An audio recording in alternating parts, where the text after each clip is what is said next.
Hi, I am Harish Goteti and welcome back to my channel AWS for Small Business. Today I'm going to talk about AWS Storage Services. So let me give you a background of what we are going to talk about. So typically for small businesses, when they talk about storing their data, they're only familiar with, let's say, OneDrive or Google Drive or standard. I mean, they have an outsourced IT vendor who provides, storage on some local hardware that they own or that they lease, right? So these are the only options that small business owners know. But today I'm going to talk about the cost savings that come with AWS storage and also the security is because there are a wide range of options for small business owners to think about storage and different types of storage for their business. And unfortunately, given the options, like so many options, most business owners, since they are not aware of AWS technically, tend to get confused on what are the options that why do we need all these options. So today I'm going to make it clear for any small business owner who's thinking about AWS and trying to thinking about reducing storage costs with AWS. So let's dive right in. So AWS offers different storage types. First, we need to understand what is a storage type, and then we can understand, we can see the options available. There are three, mainly there are three types of storage. First one is called block storage. What it really means is it's a raw storage in which which is tied to hardware and basically maintained and managed by the operating system. Think of it like a hard drive on your laptop, on your desktop, or stuff like that. So that's block storage. So you can format it, you can, it's like another drive that you attach to a computer, right? So that's block storage. Then you have file storage. File storage is built on top of block storage, typically serving as a file share. What it really means is you attach it, you access it through your laptop as a Windows file share on some network, and then you go ahead and upload files and stuff like that directly from your computer. And typically, again, it works as an operating system storage because the file shares are available through network. So that's file storage. Finally, we have the object storage, which is also built on top of block storage, but it is used for reading and writing data, which is of any type. Basically, you can store any kind of data, in the object storage, whether it be files, whether it be images, whether it be for example, if you're in accounting industry, case file files. If you're, doesn't matter what you do, but the good thing with object storage is you can access it through the browser, and then upload it through the browser, and then there are so many other there are so many other advantages with it. um, so because the reason they call it object storage is because, like they say, the primary use of storing the data within a binary object, right? So ones and zeros. So that's the reason it's called an object storage. So those are the three basic types of storage that AWS offers.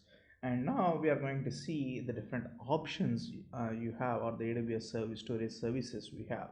Under block storage, you have something called elastic block storage. It's called EBS. Under file storage, you have elastic file system. So I did not list a few of them in the file storage because some of them are really enterprise focused. We don't need to know them for small business. The next one is elastic file system, and then we have Amazon FSx for Lustre, and then you have Amazon FSx for Windows, which is really useful for a lot of small businesses because they have Windows shares, and you can migrate them to the Amazon FSx for Windows for better security, reduce costs, and better access. So that's really important. NetApp on tap, and then FSx for OpenZFS. We don't need to know. But those are the file storage options that you have. Then you have the object storage options, which is Amazon S3 simple storage service. Then you have different classes inside Amazon S3, which is Amazon S3 intelligent tiering, Amazon S3 Glacier Storage, then you have Glacier Storage Instant Retrieval, then you have Glacier Storage Deep Archive. We'll talk about these in the next slide. But as you see, these are so many options. That's again, that's the reason, one of the reasons business owners get confused, because you don't have enough time. For a small business, the people are really working hard to grow the business and do their operational things, and they don't have enough time to sit and research all this stuff, right? So this object storage is really, these are the different types, and we're going to, what my goal here is to simplify and tell you, if you need this, use this, right? So that's the next slide, the requirement and what you need to use. So as simple as that, this one slide should be enough for you to figure out what to use for your small business. First thing is, if you want storage for server or operating, you just need, if you need another hard drive on an EC2 instance, then it is Elastic Block Storage. So if you want to manage a self-managed shared file storage, then it's EFS, Amazon EFS. If you're on Windows, if your entire business runs on Windows and you want shared file storage for Windows, Amazon FSx for Windows is a very good option. Given the security, the speed, the cost, it's really useful. So next thing is, if you want to just put, like, a lot of files online, and then if you have a remote workforce working and they don't have access to this network storage, and they upload a lot of files, then really the Amazon S3 is the way to go. And Amazon S3 standard is really, day to day, if you are using those files, then S3 standard. Let's say you have a bunch of files that you want to store, and you're not going to access them frequently, right? Let's say maybe once a month, twice a month, and you don't need them immediately, then it is really Amazon S3 Glacier for really the infrequently accessed files. Then you have, again, if you, for a lot of businesses, you have compliances where you have to store the data for 4 years, 5 years, stuff like that. So if you have those kind of compliance requirements and need to archive the data and store it, then Amazon Glacier, S3 Glacier Deep Archive is the way to go. So as you see, it's not one size fits all, right? Like if you buy like a 2 TB Google Drive, you're posting everything there, and and you're getting a flat fee. There you are not really saving anything, you are giving access to everything for everyone. It gets really messy once your business is growing. So the real good thing here is you have so many options that you can pick and choose for the respective for the required use case, and then you can really take advantage of the cost savings, security, the reliability of the service, because the durability of the service that Amazon Storage Services provide.